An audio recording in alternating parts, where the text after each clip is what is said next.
नमस्कार सगळ्यांना, तुमच्या सगळ्यांचं स्वागत आहे एका नवीन व्हिडिओमध्ये।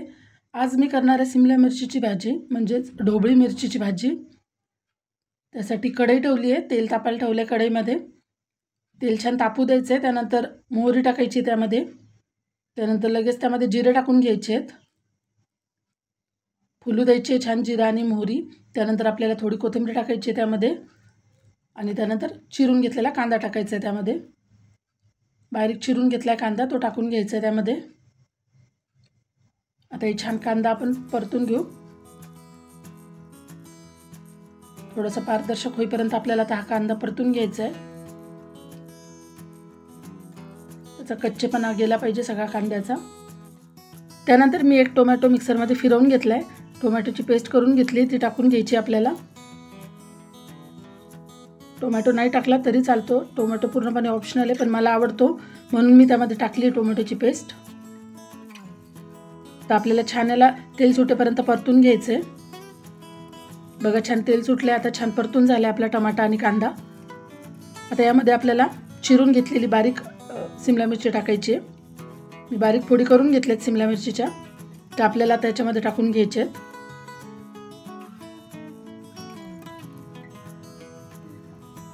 तर याला छान परतून घेऊ आपण।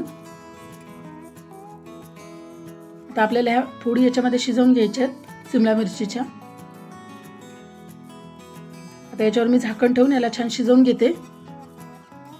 झाकणावर आता थोडं पाणी टाकून घ्यायचे, या वाफेने आपली सिमला मिरची छान शिजते आणि चवदार पण लागते। मग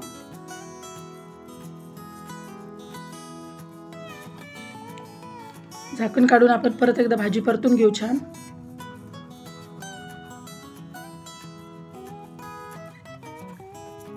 छान शिजली भाजी पण। आता यामध्ये आपण मसाले टाकून घेऊ, त्यामध्ये मी टाकणार आहे आता लाल तिखट, त्यानंतर हळद आणि काळा मसाला टाकायचा आहे। इथे काळा मसाल्याऐवजी कांदा लसूण मसाला वापरला तरी चालतो,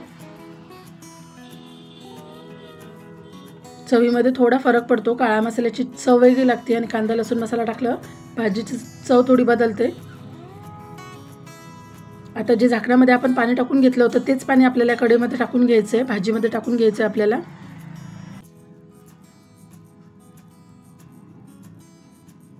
मी अशी खूप पातळ भाजी नाही करणार आहे, अंगापुरता रस्सा करणार आहे। आता ते मिक्सरच्या भांड्यामध्ये जे टमाटर पेस्ट करून घेतली होती त्यामध्येच अजून पाणी घालून ते पण आता भाजीत टाकून घेतलंय।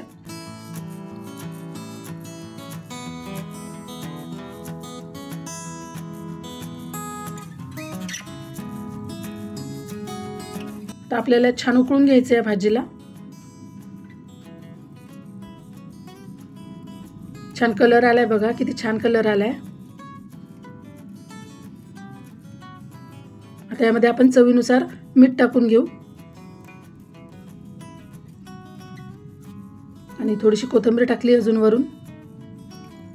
आता यामध्ये आपल्याला थोडा भाजीला घट्टपणा येण्यासाठी शेंगदाण्याचं कूट घालून घ्यायचं आहे।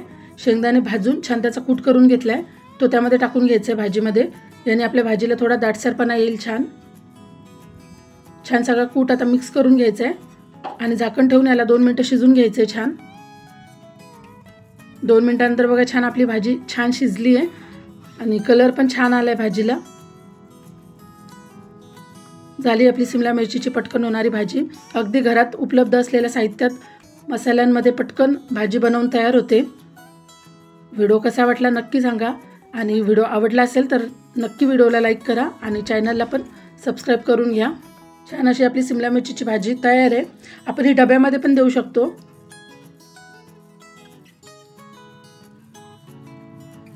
व्हिडिओ शेवटपर्यंत बघितल्याबद्दल धन्यवाद।